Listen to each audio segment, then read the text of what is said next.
नंदुरबार तालुक्यात काल सायंकाळी गारपीट आणि अवकाळी पावसामुळे प्रचंड असं नुकसान जे आहे ते शेतकऱ्यांच्या झालेलं आहे।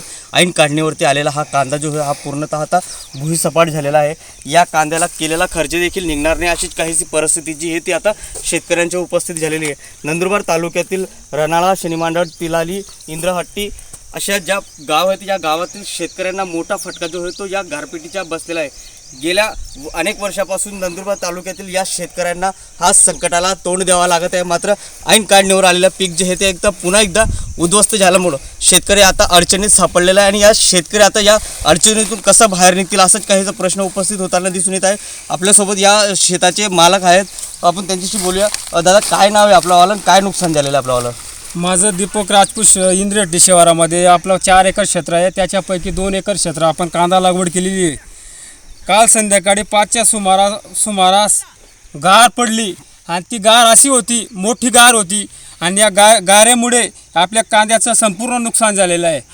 कारण की हातातोंडाशी आलेला घास या गारामुळे संपूर्ण नष्ट झालेला आहे आणि 2 लाख रुपये खर्च करून 2 रुपये बी निघणार नाही अशी कंडिशन आज शेतामध्ये आहे।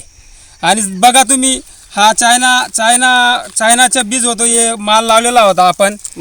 हा संपूर्ण माल झाला होता, 50-60 सेंटीमीटरचा माल तयार झाला होता। आता हा माल 15 दिवसात आपण काढणार होतो, तर त्याच्यापूर्वीच गारपीटने पूर्ण शेतच पूर्ण झोपून टाकलं। त्याच्यामुळे आता काय करायचं आणि काय नाही असा प्रश्न आमच्या समोर आलेला आहे। आता शासनाने त्वरित दखल घेऊन तात्काळ पंचनामा करून काहीतरी मदत भरपाई द्यावी अशीच शासनाकडून विनंती आम्ही देतो तुम्हाला।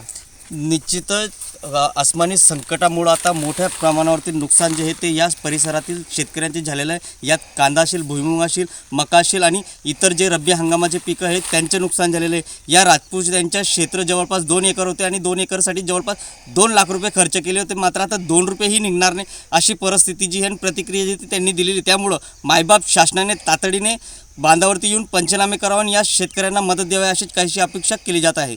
जितेंद्र बैसारे, TV9 मराठी, शनिमांडळ, नंदुरबार।